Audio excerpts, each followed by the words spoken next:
تھا کہ گووندی صاحب کی شام ایک اعزاز میں ایک شام منعقد کی جائے، اور یہ میرا خواب تب تھا جب میں الحمرا میں ایز چیئرمین آیا، لیکن یہاں آنے کے بعد یہاں کے بے شمار چیلنج تھے۔ ابھی گووندی صاحب انٹرنس میں مجھے کہہ رہے تھے کہ الحمرا کا چیئرمین لگنے پہ مجھے اتنی مبارکبادیں نہیں ملی جتنا میں نے جب ریزائن کیا مجھے مبارکبادیں ملی، کیونکہ سب جانتے تھے میں کیا کچھ فیس کر رہا ہوں اور کیا چیلنجز ہیں۔ اور میرے تو بڑے میرے محترم ہیں، تو اب میری نظر پڑی ہمارے شاہد ندیم صاحب جو موجود ہیں، وہ بھی واقف ہیں کہ کس کس محاذ پر مجھے لڑنا پڑا۔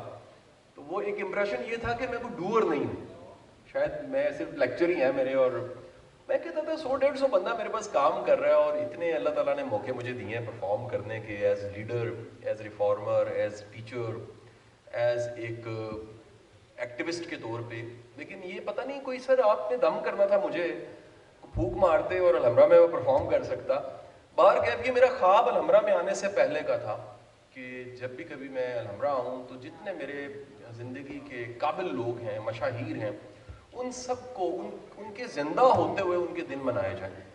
یہ ایک بڑا برا مزاج ہے ہماری اس قوم میں، ہم لوگوں کے جانے کے بعد، ان کے پردہ فرمانے کے بعد پھر ساری دنیا کو بتاتے ہیں کہ یہ کتنا بڑا شخص تھا، یہ کتنا بڑا انسان تھا۔ کاش ہم زندہ لوگوں کے دن منائیں اور انہیں بتائیں کہ آپ کتنے گریٹ تھے۔ مجھے کسی نے کبھی یہ بات کہی، مجھے یہ لگتا ہے یہ سچ ہے بات۔ میڈم مہناز، میں نے چند دن پہلے ایک مووی دیکھی، میں چاہوں گا کہ آپ میں سے کسی کی بھی 50s کی ایج ہے وہ مووی ضرور دیکھے۔ مووی نیٹ فلکس پہ پڑی ہوئی ہے، اس کا نام ہے لیو ٹو 100۔ دنیا کے 5 جگہیں انہوں نے ڈھونڈی جہاں پہ 100 سال عمر ہے، قبرستان ڈھونڈے جن میں 100 سال سے زیادہ عمر کے لوگ دفن ہیں، وہ علاقے ڈھونڈے، اور وہ 100 سال سے زیادہ جینے والے جب ان کی وجہ ڈھونڈی گئی تو گووندی صاحب وہ سب سے بڑی وجہ جو ملی وہ یہ تھی، کئی وجوہات میں سے پورا سرکل ہے، ایک وجہ یہ تھی کہ ان کو محبت کرنے والے ملے ہوتے ہیں اور وہ ان کو زندہ رکھتے ہیں، ان کو پیار کرنے والے زندہ رکھتے ہیں۔ اور یہ جملہ مجھے اس مووی سے ملا کہ جو بڑھاپا ہوتا ہے اس میں ایک اچھی نرس اور بہترین ایک سروس بوائے ہے میڈیکل کا، اس سے زیادہ مضبوط کندھا سٹرک جو آپ کے بیٹے کی ہے، آپ کی بیٹی آپ کے ساتھ ہو، آپ کے دوست آپ کے ساتھ ہو، جو بوڑھا نہ ہونے دیں، آپ کو مرنے نہ دیں۔ تو اس مووی سے مجھے پتا لگا کہ یہ ہم چیلنج کا شکار ہیں، ہمارے پاس تو اپنے ہیں ہی کوئی نہیں، ہمارے تو اپنے ہمیں چھوڑ جاتے ہیں، اور ہمیں تو جو ہمیں کینسر لگتا ہے وہ کوئی لیور کا، کڈنی کا کینسر نہیں ہوتا، ہمیں تنہائی کا کینسر لگتا ہے۔ اور یہ تنہائی کا کینسر دنیا کے سارے وسائل ہونے کے باوجود جب آپ تنہا ہوتے ہیں تو یہ اکیلا یہ کینسر مارنے کے لیے کافی ہوتا ہے، اور اس سے بچنے کا صرف ایک ہی طریقہ ہے، اس سے بچنے کے لیے آپ کو فرق سہیل گووندی بننا پڑے گا، آپ کو سلمان عابد بننا پڑے گا، آپ کو شاہد محمود بننا پڑے گا، آپ کو برکی صاحب بننا پڑے گا، آپ کو ایسا بننا پڑے گا جس سے لوگ ملنا چاہیں، جس سے سیکھنا چاہیں، جس کی بات چیت بھی سکھائے، جس کی کمپنی سکھائے، جس میں ایک مقناطیسیت ہو۔ میں گووندی صاحب کے حوالے سے 2 باتیں آپ کو بڑے وثوق سے کہہ سکتا ہوں، کیونکہ میں ان کا چھوٹا بھائی ہوں اور میرے سے بڑا لاڈ کرتے ہیں۔ 2 باتیں جہاں سے میرا یہ ماننا یہ بہت بڑے انسان ہے۔ ایک بات، پہلی بات، گووندی صاحب کو اپنے کام سے عشق ہے، ان کا سارا کام آپ نکال کے دیکھیں، یہ ایک بندے کا کام لگتا ہی نہیں ہے، یہ اداروں کا کام ہے جو ایک اکیلے گووندی صاحب نے کیا۔ اب ان کے کام میں آپ چلے جائیں پبلیکیشن ہاؤس پہ، مصباح کو جا کے ملیں، رینڈم کوئی کتاب اٹھائیں، میں دعوے سے کہتا ہوں اس معیار کی کتاب عشق اور محبت کے بغیر نہیں پرنٹ ہو سکتی، ہو ہی نہیں سکتی۔ اور یہ عشق اور محبت ان کے لکھنے میں، ان کے بولنے میں، ان کی دنیا دیکھنے ہر جگہ نظر آتا ہے۔ گووندی صاحب یہ جملہ آپ کی نظر ہے، انسان کو کام تھکاتے ہیں، محبتیں نہیں تھکاتی، محبت تو تھکاوٹ دور کر دیتی ہے۔ تو اسی لیے میں جب میری نئی دوستی ہوئی تو مجھے اچانک یہ پتہ لگا کہ گووندی صاحب کو 50-60 سال کے نہیں ہیں، ان کے اندر 16 سال کا لڑکا ہے، اور وہ بڑا خوفناک ہے، وہ اس میں تھرل ہے، اس میں جذبہ ہے، اس میں ڈیسیژن پاور ہے، اس میں رسک ٹیکنگ ہے، اور بھی بڑا کچھ ہے۔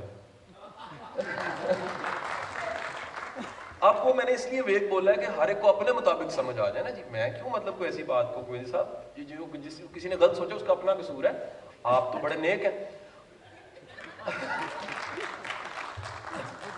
میں یہ محبت سے کہہ رہا ہوں, صحیح بتا. دوسری جو بڑی بات, کام سے عشق کے بعد دوسری بڑی بات, یہ بہت ہی بڑی بات, اللہ کرے یہ عادت تو اس 22 کروڑ قوم میں پیدا ہو جائے, ہمارے سارے مسئلے آج ہی حل ہو جائیں گے.